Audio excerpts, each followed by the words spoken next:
Good morning. It's a real pleasure for me to be with you today. I appreciate Steve and Bill inviting me here. For those of you that don't know me, for the last 6 years, I've been managing the Gillette Company's EPC initiative, and now I'm leading the strategy development and pilot implementation of EPC for the entire Procter & Gamble company, including Gillette. I look around the audience and I'm pleased to say that I see lots of familiar faces. And I don't know whether that means I've been doing this for too long or that this technology is really a game changer that's going to dramatically alter the way trading partners go to market together.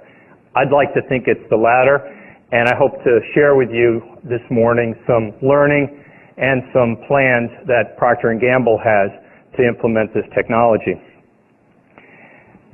Procter & Gamble and Gillette have been supporters of RFID and specifically the electronic product code for many years, going back to the co-founding of the Auto ID Center, initially right here at MIT. And that led to the development of the electronic product code, which has now been turned over to EPC Global and GS1. And I'm thrilled with the association that EPC Global and Auto ID Labs have to pioneer new research and continue to support the development of the technology. In 2005, Procter & Gamble and Gillette merged to create one company. It gives us the proverbial opportunity to put one and one together and get three. The shared learning of these two companies has been combined to develop a unified approach to implement EPC. And the commitment of both these companies has not changed. In fact, it's accelerated. It's all about transforming the supply network, using the EPC to deliver better customer service so we know where our products are at all times, to generate less loss, less shrink, less theft, less products being misplaced and not being able to be found. It's there to help us have fewer inaccuracies, going from assumed receipt to EPC verified receipt of goods. And finally, and critically important, to give us greater product availability for consumers.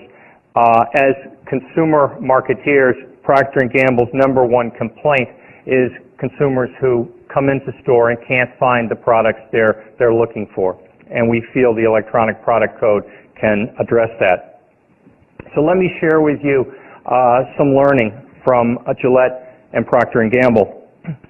Both companies have been actively engaged in pilots for a number of years.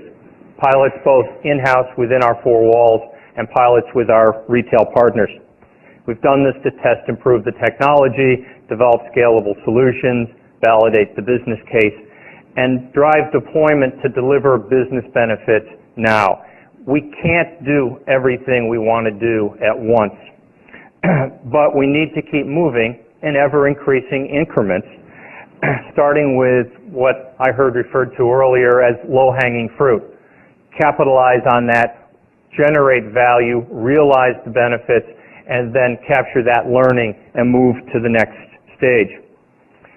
Our research, much of which was done with team members from MIT, showed that the lion's share of the opportunity is the collaboration gains that exist between trading partners. We call it the collaboration zone, where by managing deductions management, electronic proof of delivery, if you will, increased on-shelf availability, reduced inventory, and improved working capital, we can generate serious business benefits. So we began in January of 2005 with one strategic retail partner to prove many of these benefits. Our pilots led us to discover that promotional and new item compliance was a tremendous opportunity, low-hanging fruit, if you will. One pilot we did was with our Venus disposable razors. These are our female shaving system. This was a new item launch. It was supported by heavy advertising. It was largely delivered in displays because it was in advance of the regular planogram cycle. And EPC-enabled displays were shipped to stores, and what we found was about 1/3 of the displays that we shipped to stores never got to the selling floor as scheduled. Maybe they got there late, maybe they didn't get there at all. What's important to realize is, as a consumer marketing company, we had significant marketing programs. We'd invested lots of money in significant marketing programs, as did our retail trading partner. Things like advertising, in-store coupons, promotional discounts to generate awareness and generate trial of this new product. Because our displays, a large percentage of the displays never made it to the selling floor when they needed to, the late execution resulted in a 19% reduction in sales. However, by using EPC, we're able to generate alerts to tell store associates or tell our own retail merchandising force that the displays were not where they're supposed to be and get them fast-tracked to the sales floor so we can eliminate idle inventory, we can be in stock, and we can generate incremental sales. After that, we did another test promotion with our Braun Cruiser electric shaver. This was done in the Father's Day time period in the month of June. This was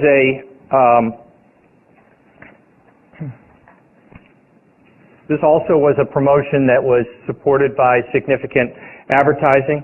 It was a very time-sensitive program because it had to be on the selling floor in a limited window of time so consumers could buy these razors as gift items to give at Father's Day.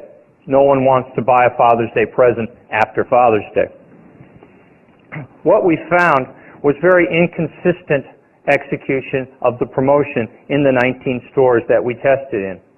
In fact, only 6 stores actually delivered the promotional displays to the selling floor on time.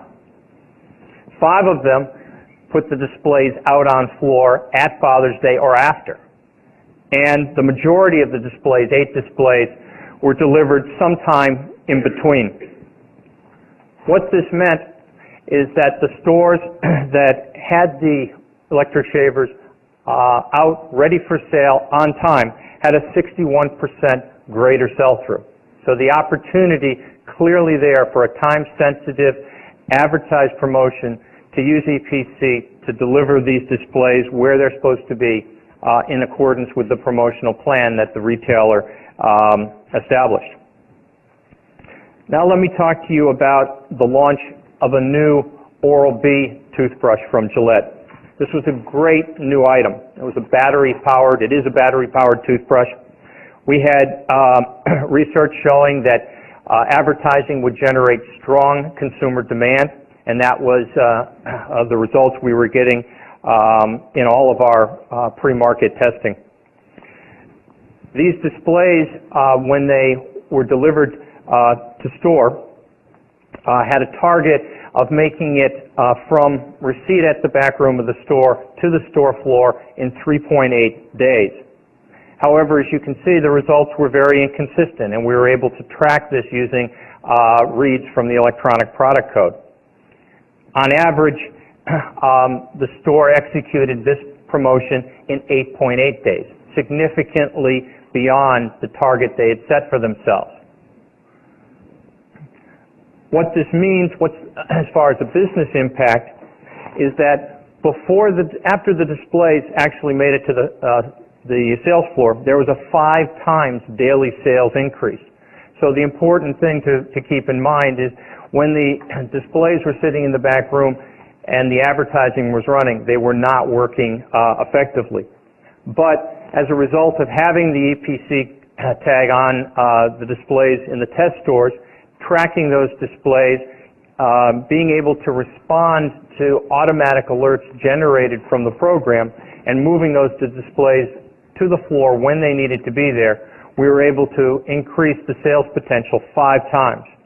In the test stores, the impact was around 600 lost toothbrush sales for inconsistent application, resulting in about $3,000 of lost revenue. If you multiply that times the opportunity across an entire chain of hundreds, if not thousands of stores, the lost revenue impact can be $500,000 or more. So the ability to use EPC to drive value on promotional displays is clear. Lastly, this past holiday selling season, we were able to tag a number of our fast-moving holiday displays. Duracell batteries, for example, Braun electric shavers, what's known as a tag body spray, which is a hot-selling new item that was launched last year, and our Mach 3 power shavers. We tagged these displays and delivered them to 500 stores where they could be tracked for compliance. What we found is that 100% of the Mach 3 power stores were compliant within 14 days versus over 20 days of dwell time in non-EPC enabled stores. The EPC enabled tag displays generated a 91% sell-through versus a 71% chain-wide average, showing the impact of EPC being used to make sure the displays got to the selling floor when they needed to. And lastly, EPC-enabled Braun pallets had a 30% higher compliance to the sales floor than the rest of the chain. So by applying EPC tags to these displays, we were able to significantly impact the ability to move these displays to the selling floor in accordance with the promotional plan, which resulted in incremental sales for the retailer and for the manufacturer, but most of all meant that the customer who came looking for these products because they had seen advertising, they had received a coupon, were able to find the product that they were looking for and left as satisfied shoppers. So the rationale for the display compliance business case is very simple. It starts, first of all, from the high value of the display versus a small tag cost. It clearly does not make sense to put a 10-cent tag or a 5-cent tag on a 39-cent can of beans.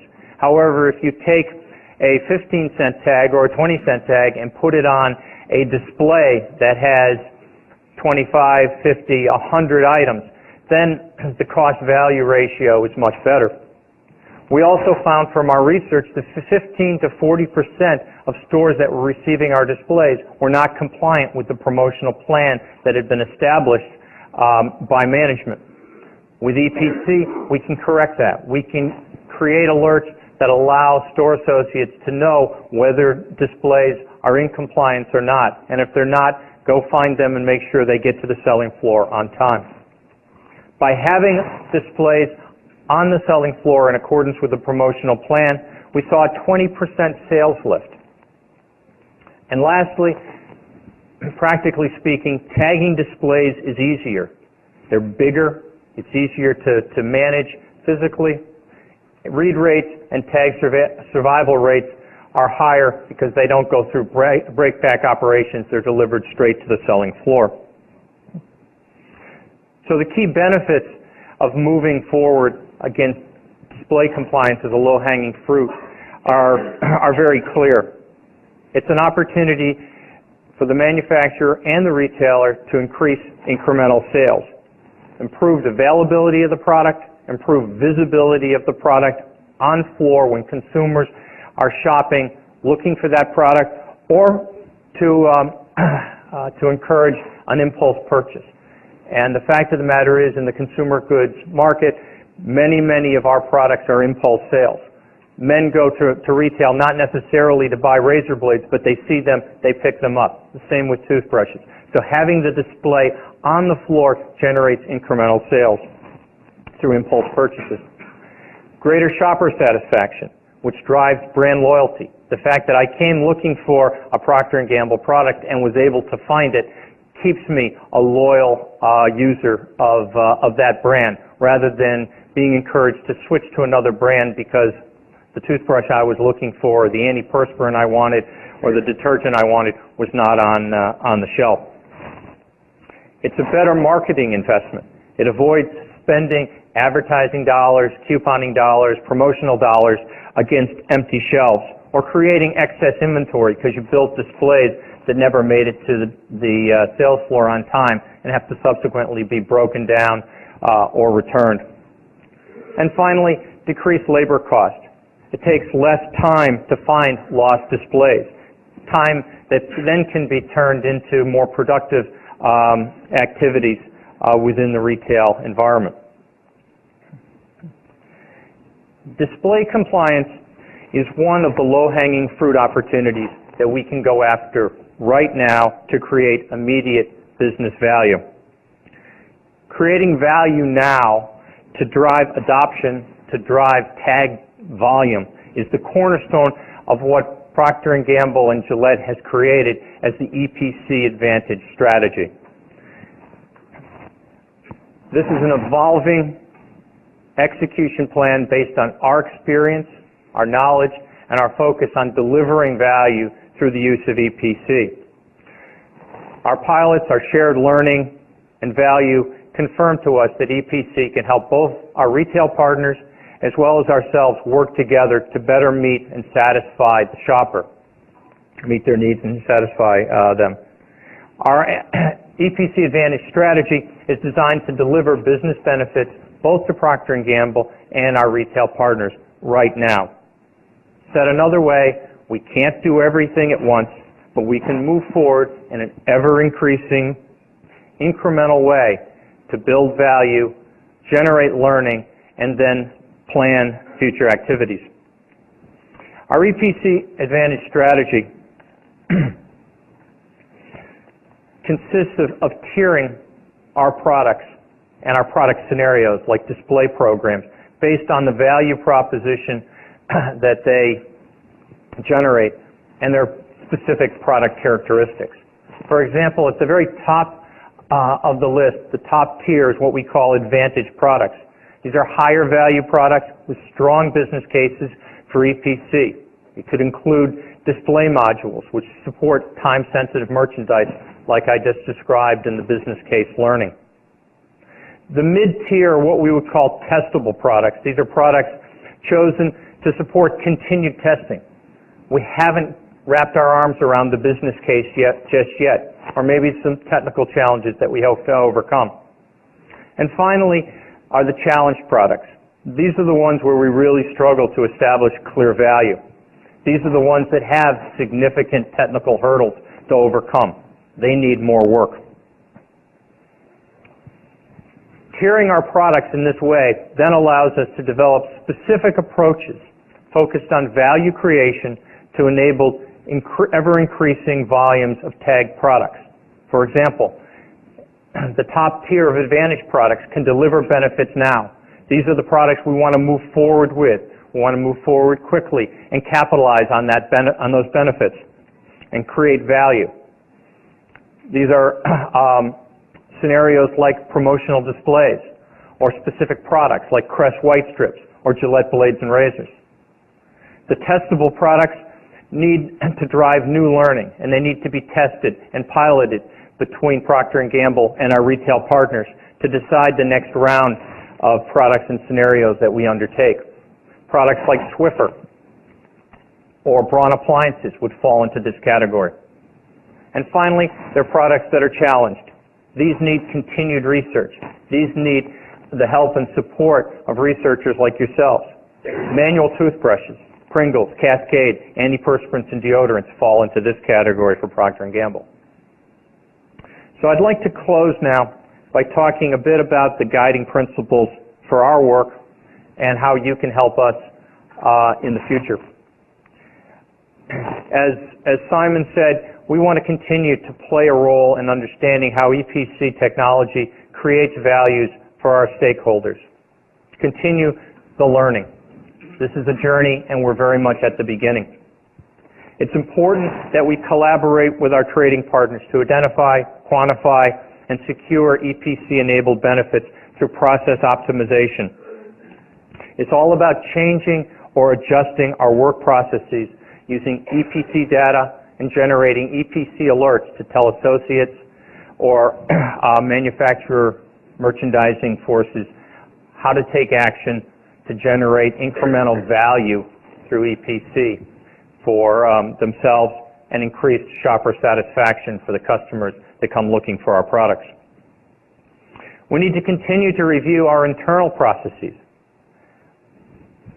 Our current internal four-walls efficiencies make internal benefits at the pallet and case more incremental to our overall effort rather than breakthrough. The breakthrough is really the collaborative space, the collaboration zone between Procter & Gamble and our trading partners. As you heard earlier, we need to drive reductions in tag costs and, importantly, other EPC infrastructure that's required to create a total system approach and EPC solutions. We need to support the advance of EPC performance, development, and standards through EPC Global. Tremendous progress has been made in this area, and Auto ID labs have been key in helping to drive that. Generation 2 is just one example of the progress that's been made, progress that's going to allow us to accelerate what Procter & Gamble and our retail partners can do in the years to come. Importantly, we have to improve read rates and overcome barriers to scalable implementation. Good read rates can be achieved at different points in the supply chain, but they're not there across the entire system. The Applied Tag Performance Initiative through EPC Global is a great step forward in helping to address this. We're still at a point of limited pilot implementation. We need to know how to implement broadly across all of Procter & Gamble's products, all of our physical infrastructures, all of our systems, all of our customers. And finally, we want to use the EPC Advantage strategy to secure ongoing benefits. Finally, how can you help us? You heard it before from the other speakers. Low-cost tags are critical. We'd like to get to a 1 cent or less tag as soon as we possibly can. Increase tag quality, robustness, and longevity. Better understand electrostatic discharge and other factors that might impede the longevity and the functionality of our tags. Tag deactivation solutions are important and how they fit into an overall EPC architecture. Solutions to incorporate the tag into corrugate materials are a very, very important way forward that will help us lower cost and streamline the implementation of EPC. We need system solutions built into EPC appliances so we don't have to rely on multiple integrators to help us deploy our implementation. Spontaneous real-time exchanges and distributed EPC information management is important. Discovery systems that allow us to take a product that has gone, that's off track, that we don't know why it's where it is, and find out what it is, where it belongs, and get it back on track in the system. Further robust studies on EPC-enabled retail availability improvements. And finally, consumer education and informed public comment on the use of EPC. All of these, in time, will help deliver the vision we have for an EPC-enabled supply chain that can literally transform in a step-change fashion the way we can go to market as Procter & Gamble with our retail partners. Thank you.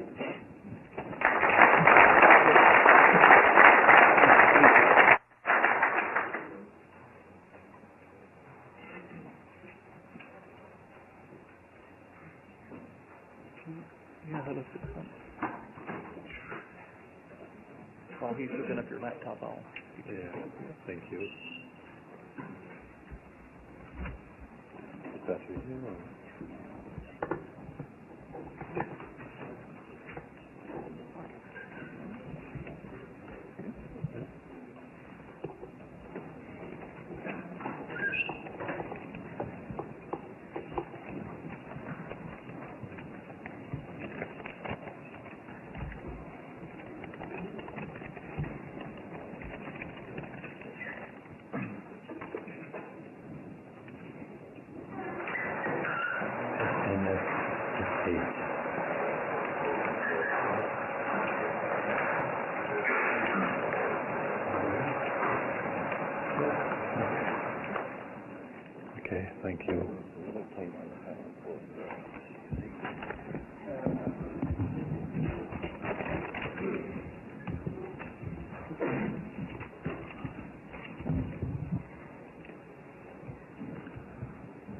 Good morning, ladies and gentlemen.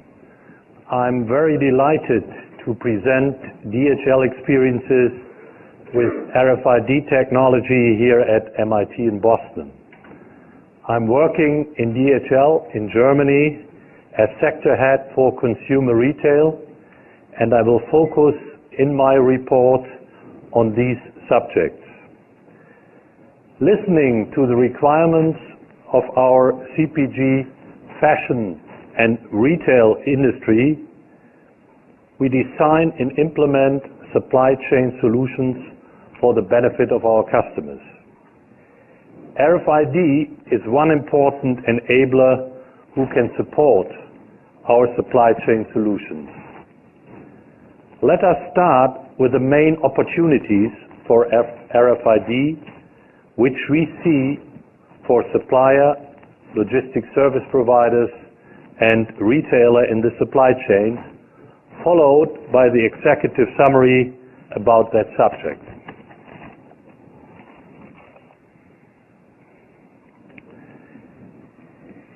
The main opportunities for RFID in the supply chain, and I have shown here the supplier plant, the DC of the logistics service provider, the DC of the retailer, and the outlet. And the green color is the opportunities for the supplier, and there we see the counterfeiting protection, which we very often see on the fashion side, the enabling of tracking and tracing on item level, and the better customer service through proof of guarantee and proof of delivery. In the warehouse, we can see out of our trials that we have more efficiency in the warehouse management, we have a better flow of goods, and we have faster and secure inventories.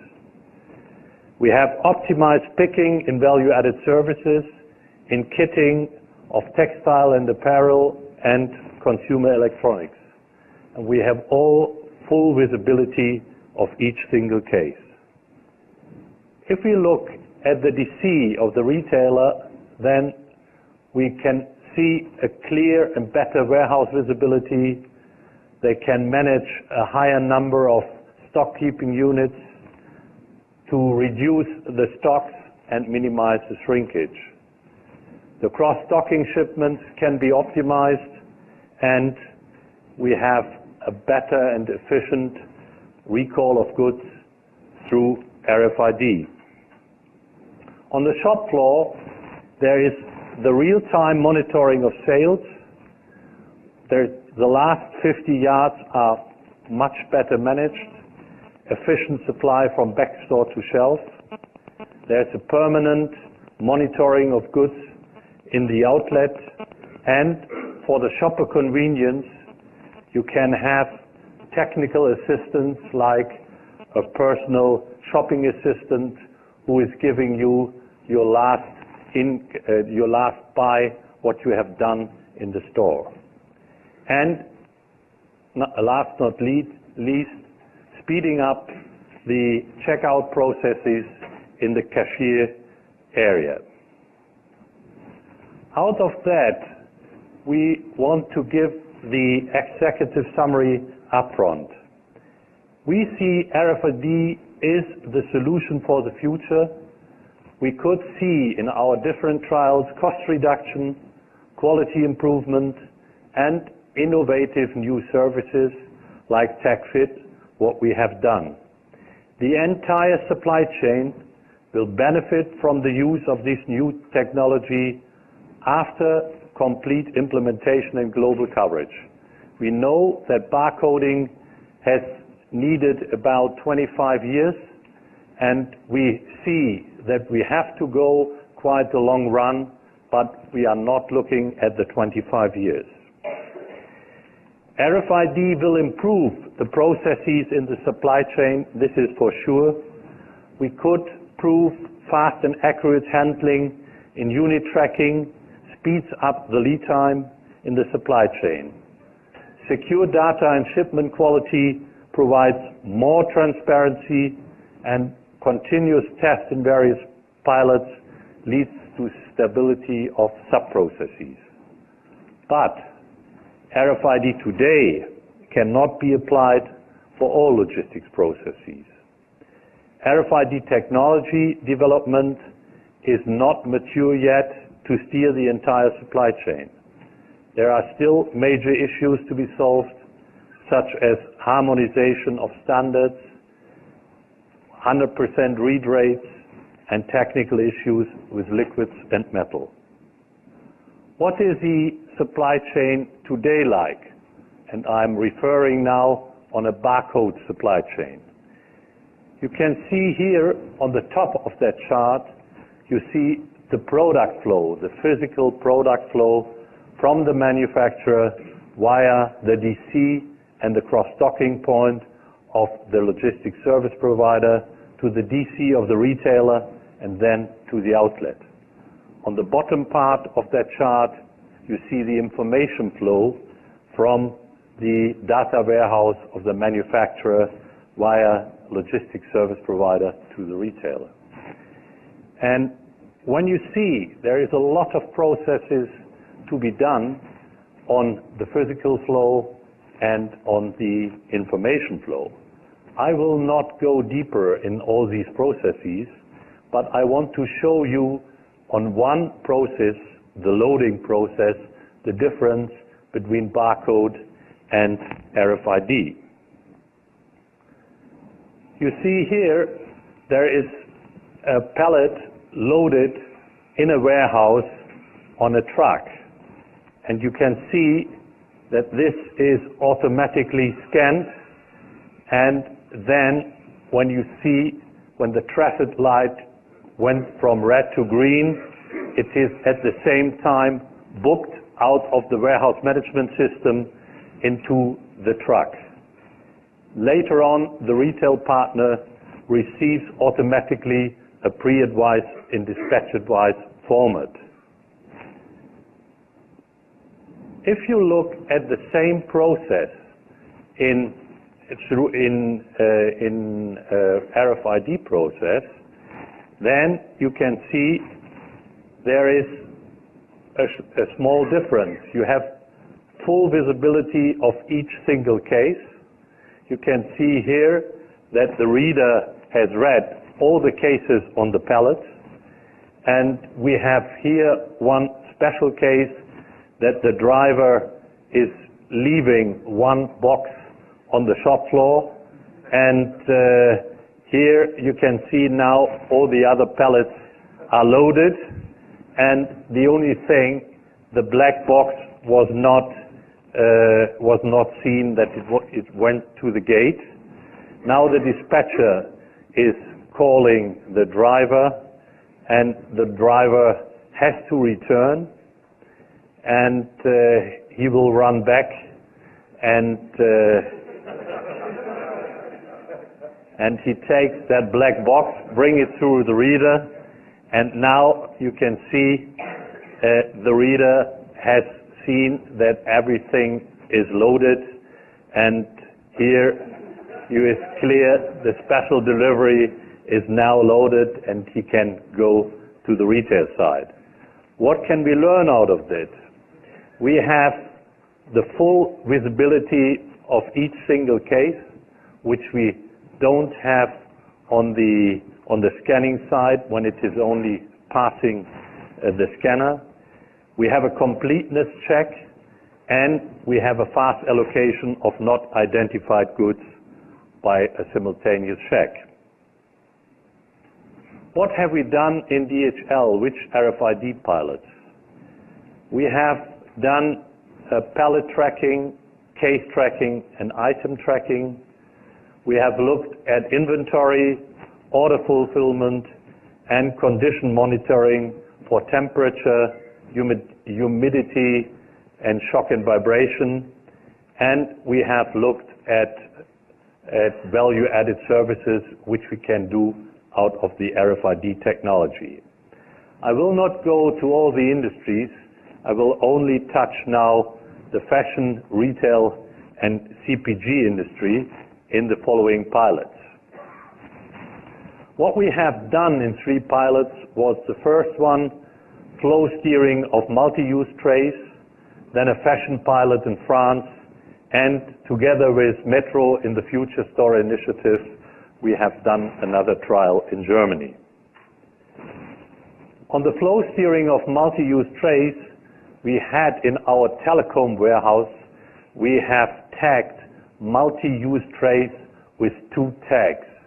And what we learned out of it, or what was the test results, we got a 100% tracking accuracy inside the warehouse, and we could reduce the assets by 15%, and we had 20% faster control processes.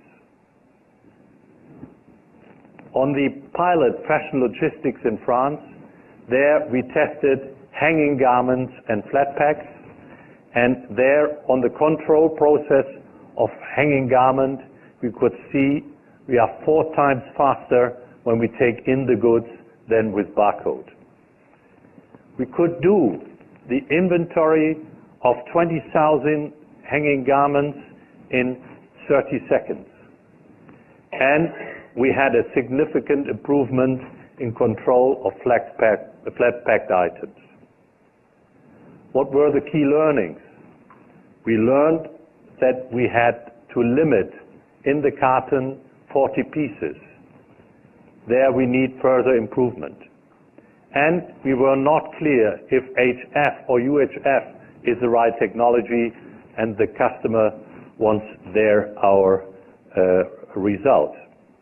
And on the fashion items, we have quite a lot of privacy issues in Europe, and we are hard working on it with one group in Brussels and one group in Berlin. The third pilot was Metro Future Store, and I must say here that we have only generation 1 in Europe at the moment. We are longing for that we get generation 2, but we think they are still here in America and they don't want to come over to Europe. And pallet tagging only shows nearly no improvement out of our learnings, and to compare to barcode on the manufacturer and the LSP side. But the key learnings were pallet tagging is a useful step forward in order to focus on the standardized supply chain. You can exchange master data, EDI messages, and delivery control with your partners. And you can do the information flow, and the alignment with the business partner is one of the key prerequisites to go forward. Another learning which we had was the smart label. We call it smart label, and it is a label which is a flag label. It's a little bit off the pallet, and this improves the read rate to 90%.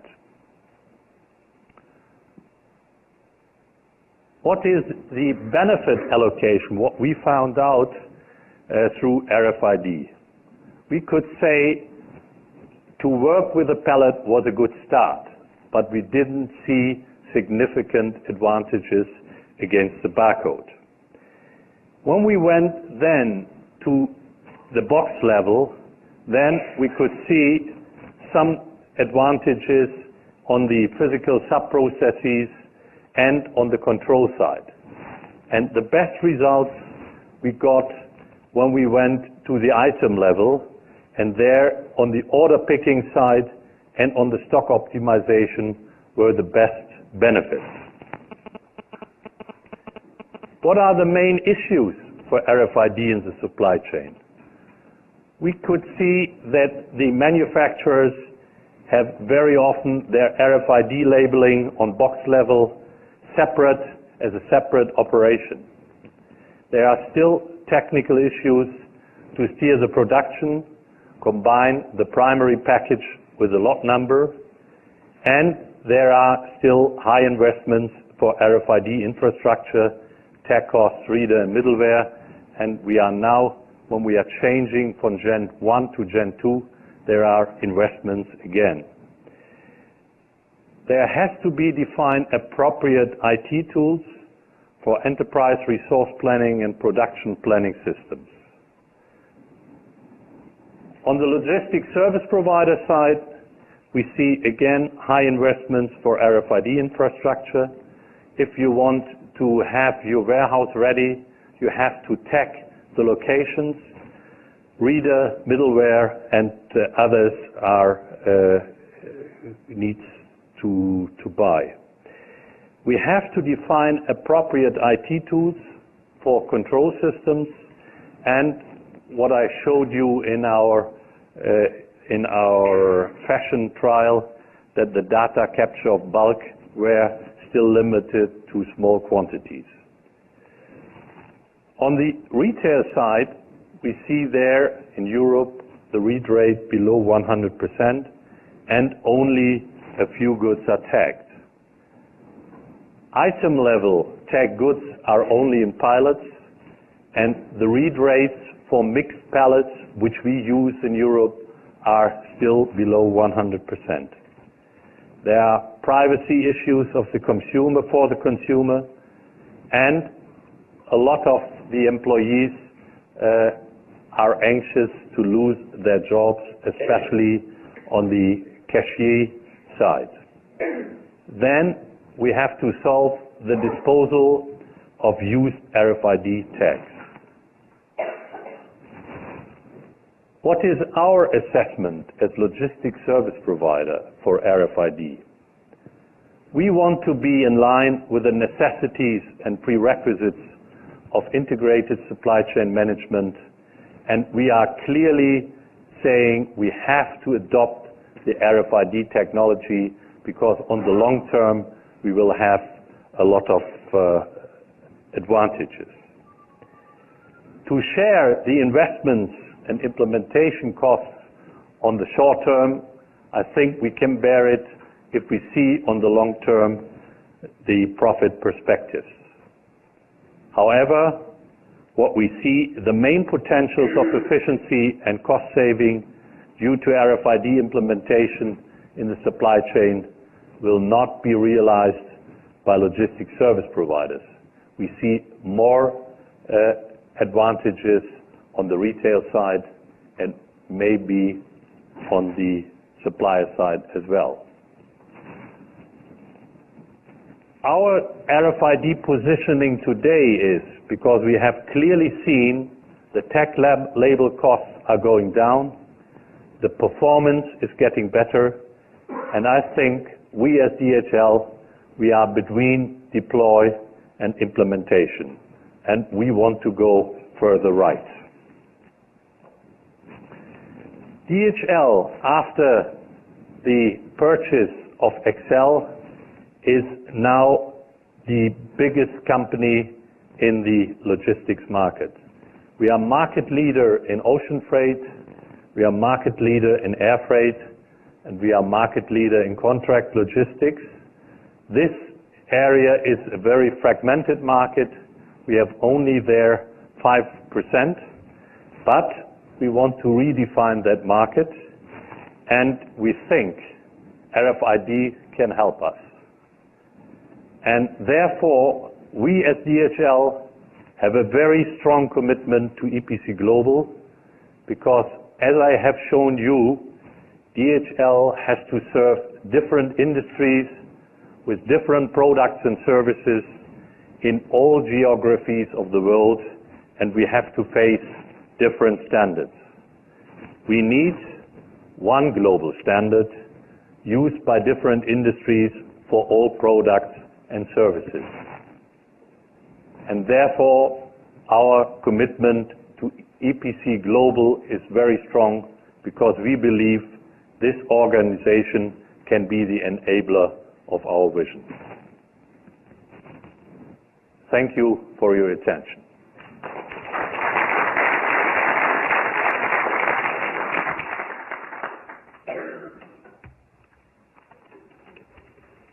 Yeah.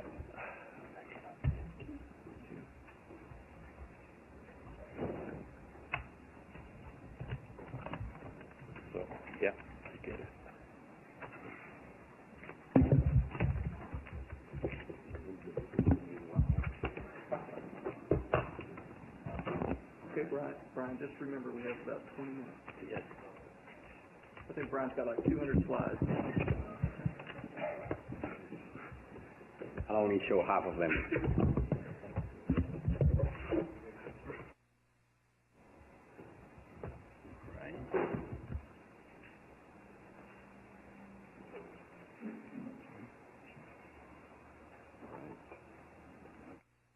You.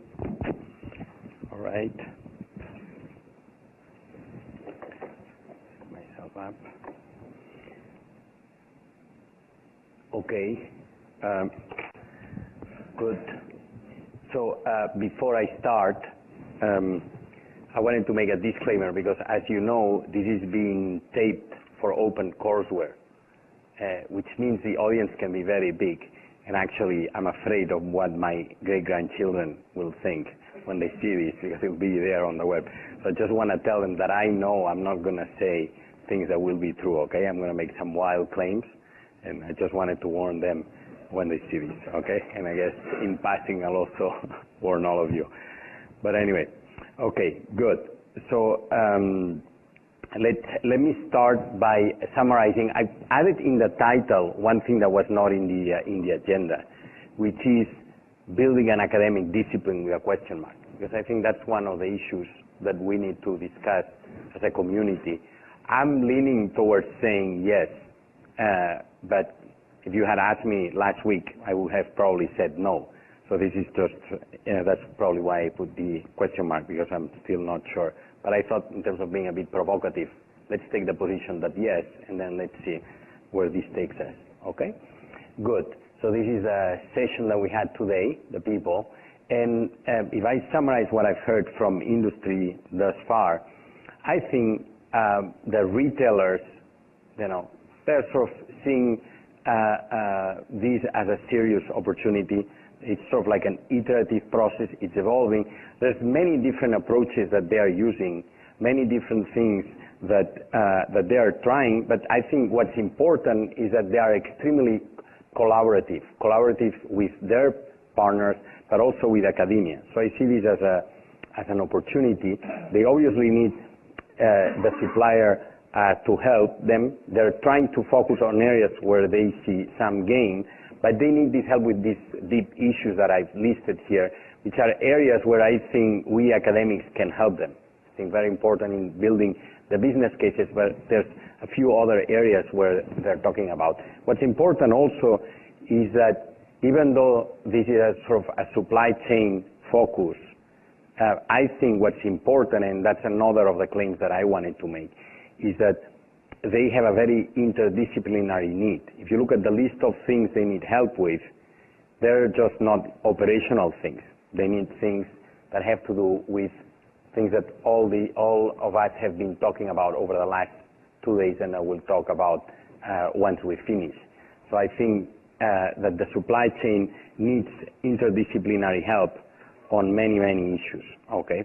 And if we look at manufacturers, I think there's been, again, a focus on the supply chain. And I find this interesting that the manufacturers, and I haven't seen any manufacturer really thinking about their products changing.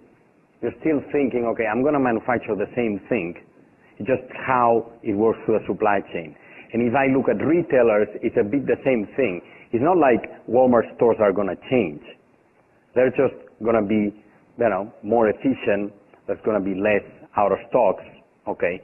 But there isn't, I think, yet a view of further change. And I think we as academics can maybe push a bit the envelope, because I think both products that are manufactured will change because a channel, in a way, drives what is sold through it.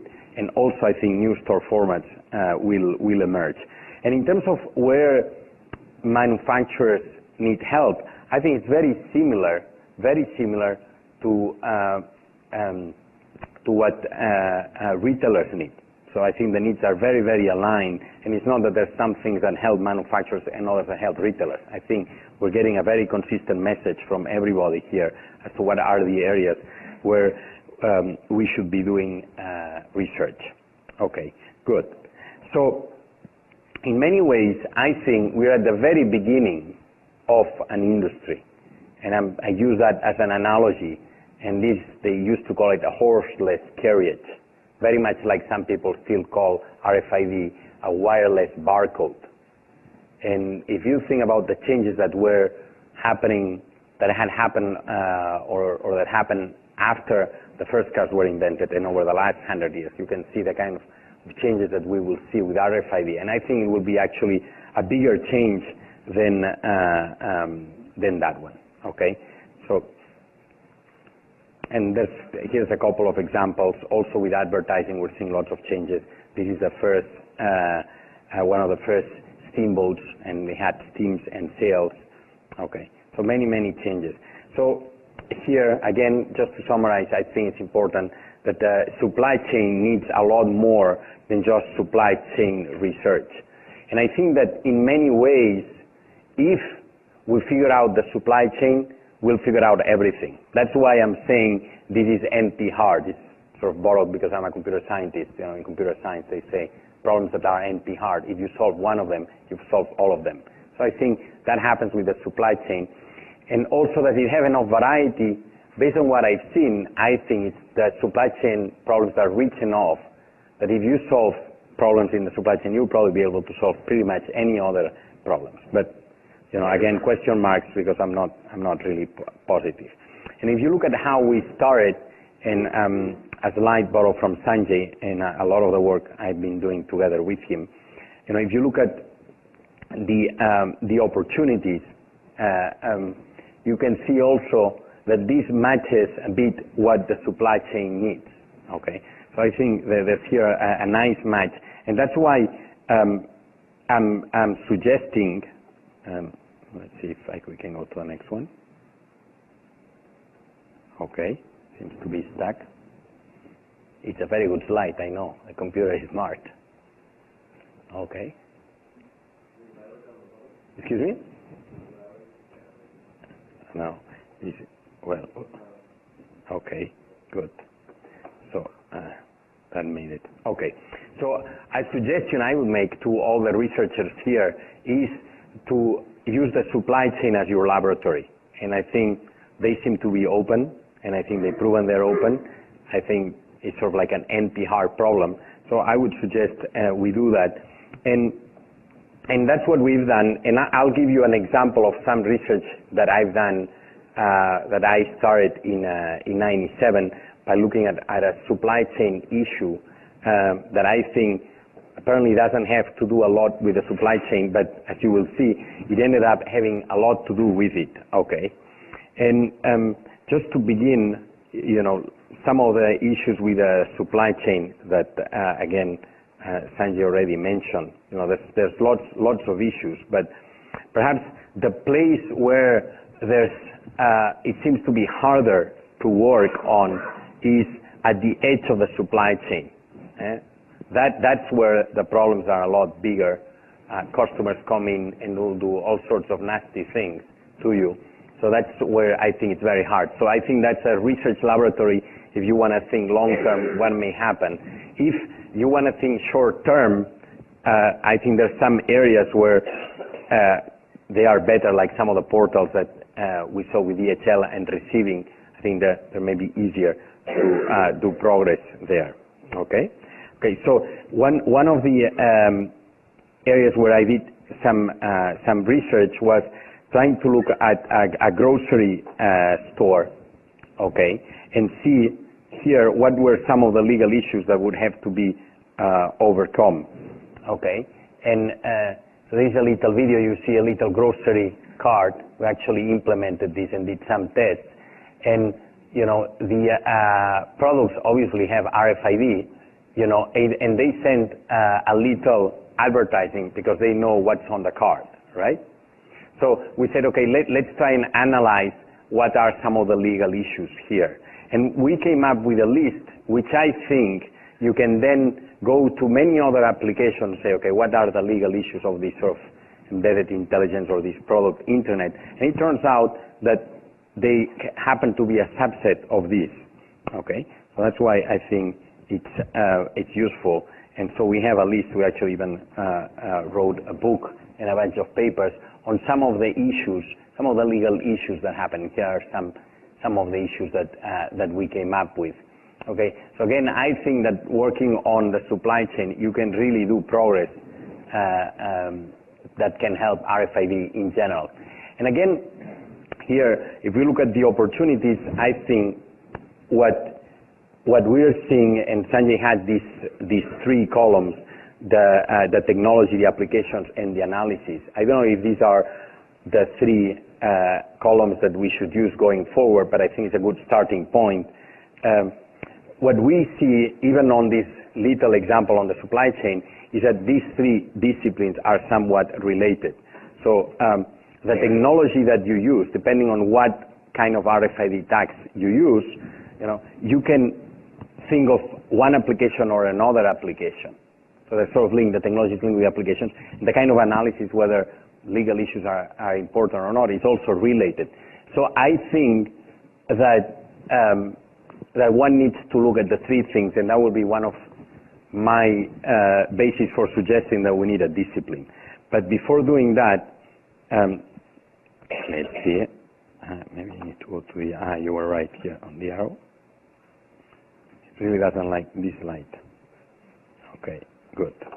So the other area where we did some work was on the supply chain, and we actually looked at receiving, and we looked at processes in different warehouses and in different stores, collaborating with Walmart, Gillette, and many others, and tried to understand how things worked. And what we did is a very detailed, almost maniacal kind of analysis where we were obsessed for understanding everything, and we actually even with Richard and a few others, we spent hours videotaping and mapping processes, and we had, on a simple warehouse, we had thousands of processes to try and really understand what could change.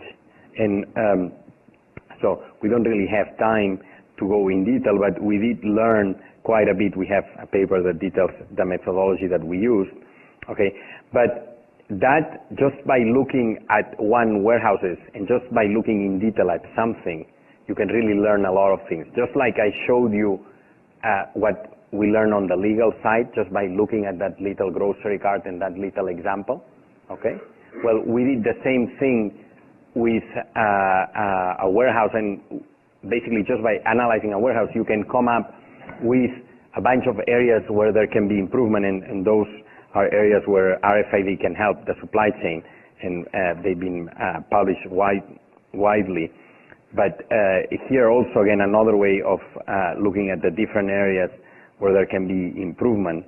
And that's, again, to prove, the variety of issues that can be researched on the supply chain. That's, again, a slide that Sanjay showed yesterday.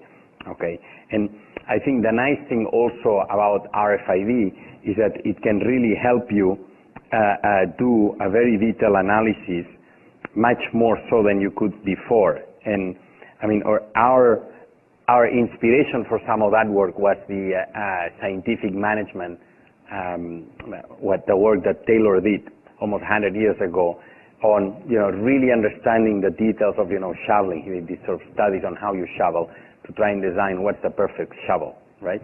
So what happens is that with RFID, and that's something that we've learned recently, is that RFID really does the time and motion work for you.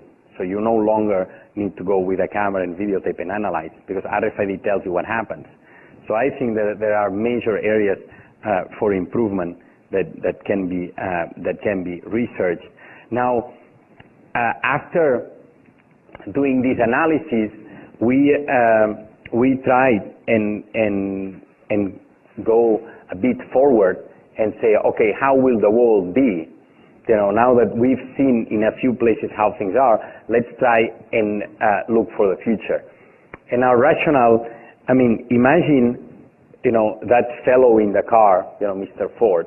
If Ford could have come to the Harbor Bridge, and Ford had sat there in the Harbor Bridge for 10 minutes, maybe 15 minutes, jump 100 years and then go back. Just in those 15 minutes, he probably would know how the world was.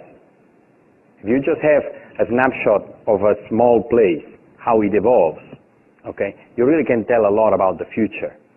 And I think here, if you work on RFID, probably, and on the supply chain, which is where I think there's the most advanced applications, by looking at one small place in a supply chain and really seeing how RFID impacts that small space, you can then make some claims as to how the future will be. And that's what we've actually tried and do by having some experience in a few places, but very deep experience. And so these are some of the things that we think will happen, and we probably don't have time.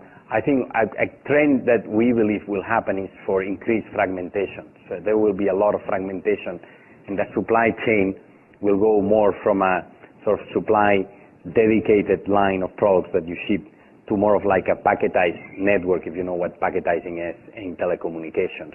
So we think there will be a lot more fragmentation, and we also think that there will be new store formats, and a product may become, you know, a store in itself, and you may have stores that only sell one product, which is itself, because with RFID, if you encapsulate everything, you know, you can have all the accounting, you can have a little ERP system associated to a tag, and that's ePod to the end in a way, ePod to the end.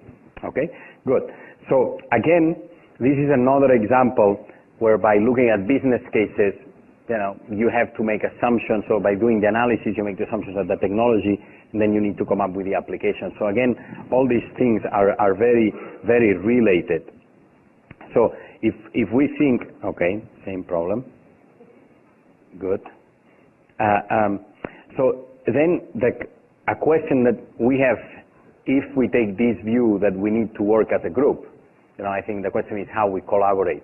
And I think some of you know of the initiative that the Peloton initiative that MIT has also been involved, and a bunch of the people here in the audience. I think that may be an example of how we need to collaborate. So do more of these events and try and see, you know, what are the different areas that we can work on, try and divide the work, and try and make progress together. Because I think one of the messages of the slide that Sanjay showed is that there is too much to be done almost. It's like there is work for the next 100 years. So let's try and organize it, and let's try and build a research agenda.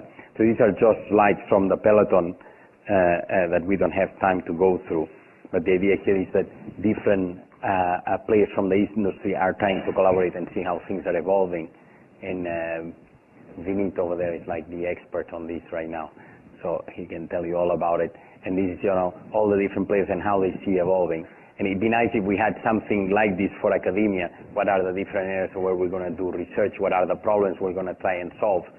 I mean, Hilbert did this in math, you know. He came up with the Hilbert problems for the 20th century, and some of them are still not solved. Okay? So very briefly, so what is it necessary, you know, to make an academic discipline? So let's say, you know, we wanted to make a discipline. What are the things that we need to have, right? So I think obviously it needs to be a fun thing, so we all want to work about it. So we can get all these tenured people to collaborate, otherwise they won't. So then there needs to be relevance, so there needs to be something that really makes sense. There needs to be some form of rigor to it. And then I think very important is the distance to other disciplines. I mean, is this something different that deserves its own space, or is just sort of an incremental change? And then we need a community, and I feel that there is that's something that we can really have, a community. And I see people, I have colleagues, when my colleagues start doing research on RFID, they can't stop.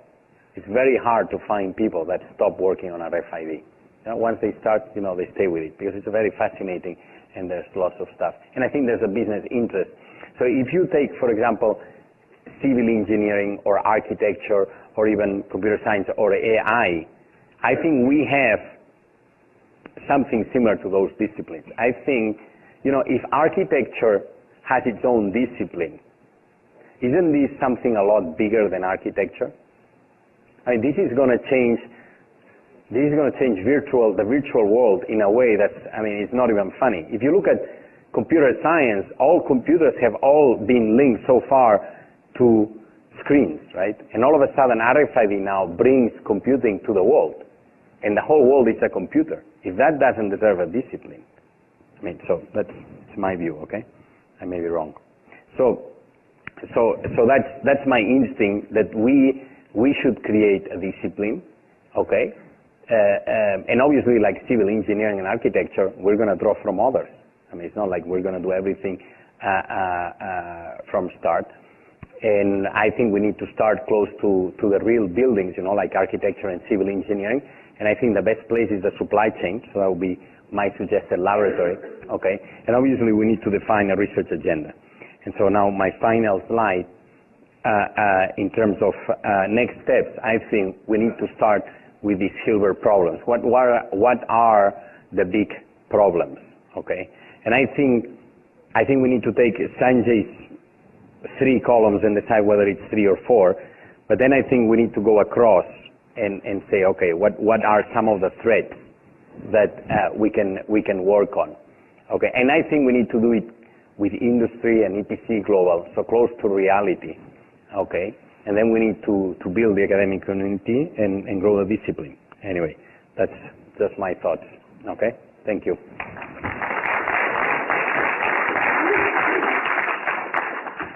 Thanks, Brian. You're welcome. Okay, we actually have built in some time for questions, so I'll open the floor to questions, and as we did yesterday, if you would come down to the microphone.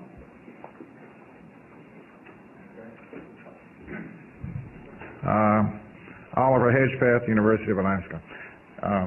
From all of your academic as well as business discussions just now, it jumps out at me that maybe there are going to be, in the future, again, Brian, if we look ahead, like Henry Ford, from horseless carriage to now the automobile and the Hummer and all the different terms and metaphors we use, is there a new metric? Is there a new measure of performance that we're missing? Or is there a metric we should think about retiring in the future?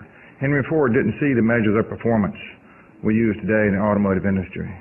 So I'd like to hear from Simon, you, all of you, any metrics that are occurring or changes to the units, such as measuring inventory by days versus inventory by seconds. Any comment? Do you have any suggestions? Yes. I knew you had a... But I'm not on the panel. But go ahead, say your suggestion. Okay. So, I think that you're right that the metric will change as we move forward. I think right now, in terms of the metric on readability, read rates, appropriate tags, antennas, that sort of thing, that's only its infancy of developing those standards. And I think we've got to learn from the barcoding industry of printing barcodes and readability of barcodes, and how that transferred from the initial stages to business as usual of the business that are working with suppliers on standards for barcode technology. So we should learn from the past. You're right. We've got an opportunity to fast track, but in terms of setting those benchmarks, I think we're at a very early stage. And in terms of measuring the supply chain and efficiencies, I guess we don't know what we don't know today, and we're starting to see the first signs of that. And a few suppliers that we're working with are starting to see some of those wows and opening their eyes to what they believed were average lead times, and actually seeing actual lead times, which identifies opportunities that may or may not be solved with RFID, but at least it's showing where opportunities exist where they can actually then go and change a process to speed that product through. If I can add one thing to what Simon was saying, I think because he said we don't know what we don't know at this point, and I somewhat quote Gary Cooper, who's the CIO at Tyson, when he said, the aha moments are yet to come, and I'll use an example from some of the early work at Walmart that we noticed when we started looking at the data, what we call the case cycles, the movements of boxes from the back room to the sales floor and then back again. That wasn't anything, or Simon, correct me if I'm wrong, that we kind of went in looking to say, hey, let's see how many times this is happening. The data started telling us this. Well, that actually could be now a metric of the efficiency of the shelf stocking function, right? That we're seeing this box going up. But beforehand, nobody had written down anywhere, oh, let's look at case cycles. That was revealed to us through the data, and I think we've got a lot of that yet to come. And I think, again, I'll go back to the slide that I had on whether we view things as incremental or radical. Especially in that radical category, I don't think we yet know what some of those metrics may be, and I think they'll be revealed to us as we understand the data and how we can deploy that technology. Yeah, I think in terms of metrics, I published a paper in like '98 forecasting that what's happening with Google, these metrics where every, little ad has its own metric and you measure everything. And I think that's what's going to happen.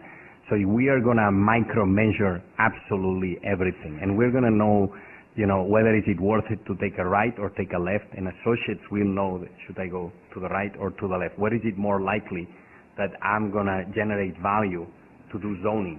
And we're going to measure absolutely everything. And I think the metric will be sort of event-driven. Anything that you do will get a metric of how positive it is. And we'll have all these computer scientists helping come up with measures and ways to improve it. Yes. All right, thank you. Thank you. Question over here. I'm Jung Shu from Supply Chain and Information System at Penn State. My question is about the actions, in particular remedial actions. Every speaker's talked about changed business processes. So I want to go narrow. Can you tell me examples of some actions in those business processes? So Dick mentioned if you see some alert on promotional items, you can call them. I would call that remedial actions. Whereas in the health industry, the pedigree requirements, I would say it's changed business processes, but it's mainly recording the history. It's trace and track. And I want to add that it's not just operational level actions, at the strategic level actions too. Again, use Dick's example. If you can alert and you can see the displacement, maybe that means you can have a different kind of contract on promotions at the strategic level with your supplier. Now that with your retailer, now that the supplier can see better. So again, my question is, can you tell us some actions and remedial actions that you can take? Thank you. So this would probably be for Dick, Simon, and Klaus. What are some actions that you've actually taken based upon data or process changes that you've made? Let me just comment on the observation you made around the promotions that Dick referenced. In the proof of concept and the trials, yes, you would react to those situations. But going forward, what that identifies is how we can be proactive. And so we're not always chasing and firefighting. And so that on promotions, for example, instead of getting to a situation where, today is D-Day and that product should have been out on the sales floor and it's not, actually using the data to count down and to alert in advance to store management and associates. So, a week out, it's, okay, you're getting prepared for this, all the merchandise is there, and 2 days out, okay, that should be moving out and it's not. So that we actually more proactive and helping the associates and store management get that product out on time rather than just reacting. I would agree very much with Simon. I think it's a combination, and you kind of answered, I think, your own question by saying we're using the data, we're using the alerts to give associates information proactively in advance of the occurrence. And then it comes down to training them to use new equipment, handheld readers, which give them the ability to do their job faster, more accurately. The other thing I would add as well is that, you know, we talk about the out-of-stock study that the U of A conducted and the results we saw from that. But what that doesn't show, and what is really hard to measure, is how many out-of-stocks did we prevent? How many products did we save from going to the last 2 or 3 bottles of a product on the shelf, which then may be dented, or nobody wants to pick the last item off the shelf? How many of those instances did we avert and keep that shelf fuller and the display fuller, which we all know then sells more of that product? So I think we are being proactive in terms of that, and obviously for those fast-selling items or things that didn't get executed correctly, then we're getting that product out much quicker to fill that gap as well. And from our point of view, is in former times it was only a game between the supplier and the retailer, and the logistic service provider was not existent. And if you have then a proactive way that you bring forward, that you go into that technology, that you learn, then you can show that you are a connecting, a binding medium, and to help both to improve their supply chain. And this is what we learned out of the overall RFID trials. And the other one is that you have to work very close together. Yes, you have exchanged data. The biggest problem in the beginning was to have the right data available to start for RFID. Yeah. I think also having better accuracy is going to lead to more accountability and better forecasting. For example, one of the promotional examples I used, promotion didn't do well. Well, did it not do well because it didn't get out to the floor on time, or did it not do well because it didn't attract the consumer demand? Having accurate data which allows us to execute the display flawlessly is then going to allow the manufacturer to be more accountable to the retailer for the right kinds of products and promotions, the retailer more accountable to the manufacturer, and together that will create a more ideal forecasting mechanism. Thank you. Hello, my name is Harold Beck from the University of Sherbrooke. I'm a professor of marketing. First of all, I'd just like to say I'm really excited about everything I heard today, and I have so many questions. My head is spinning. But Bill, I'm only going to start with one question right now. Okay. So I'm really glad to see, on a retail point of view, the diffusion of the RFID technology within the store, and we're going more and more towards promotions, eventually helping customers do cross-selling and upselling opportunities. Now, I know a while back, Gillette did a pilot with RFID tags and the whole Caspian movement, Consumers Against Supermarket Privacy Invasion and Numbering. They started boycotting Gillette because of that initiative, and I know also Walmart had some difficulties with consumer tracking within their stores a while back. Now, my question is, do you foresee in the near future using RFID in order to interact with consumers? And the second part of the question is, what are you doing against the possible pushback from different consumer groups? Well, just 2 quick answers. I think right now it is a supply chain technology. It is a technology that's going to better enable us to satisfy shopper needs through supply chain improvements. So no, we're not thinking about what comes beyond that. Secondly, over the last few years, through the good work of EPC Global and EPC Global subscribers who sit on the Public Policy Steering Committee, principles and guidelines have been put in place for the responsible use of the technology. And just add to that, then I think it's around communicating that message, educating our associates and customers of why we are using it and how it's going to benefit them from us using it in the supply chain to better serve them. Do you see within the next maybe 10 years the possibility of having enough education among the consumer in order to be able to use that technology to help them be more informed about their purchases? I think like the EPC and the logo will become ubiquitous, and much the same as Intel Inside. Consumers will relate to that and see the advantages of that case or product having that. Thank you. Enabled. Alfrich from Mars Incorporated. So my question is about the benefit case, and if we take Dick's kind of diffusion model and cross it with Klaus's supply chain model, and you look at the benefits and the costs, they seem to be lumpily distributed through that matrix.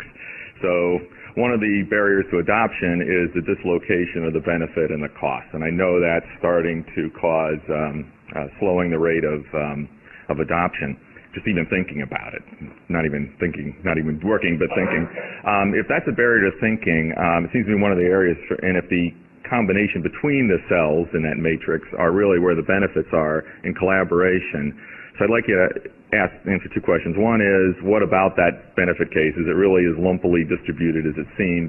And two, is there a need for research and collaborative tools to help the supplier, the manufacturer, and the retailer to get together to have if the benefits in the collaboration space, do we need some research to help drive that? Because I think that's a big gap right now. I think the answer to the question is absolutely. The more research we have to understand the collaboration zone, understand the cause and effect of putting an EPC tag on a product and being able to track that product and then adjust process to increase the efficiency of flow to the shelf to the consumer is clearly where there needs to be collaboration between manufacturer, retailer, and academia. I think what I tried to communicate is we believe that you can't do everything at once. You have to pick your lump. We've picked displays, promotional displays, new item compliance as a big lump that can justify a favorable benefit cost ratio. And some higher advantage type products like less laden razors or Crest white strips that are high margin, high velocity, high shrink, they are lumps that can justify the cost. So start there, because you can't do everything at one time, and then based on that learning, you will better understand how to do other products, how to smooth out the lumps and get a consistency across your product line. We have done exactly the same. We are looking more to the fashion industry because we can see that the garment which costs $100 or $200 can bear more the cost, but we have more the efficiency there, and we will do this. We will roll out more on the fashion side, and we will do trials on the other side to learn. This is our philosophy.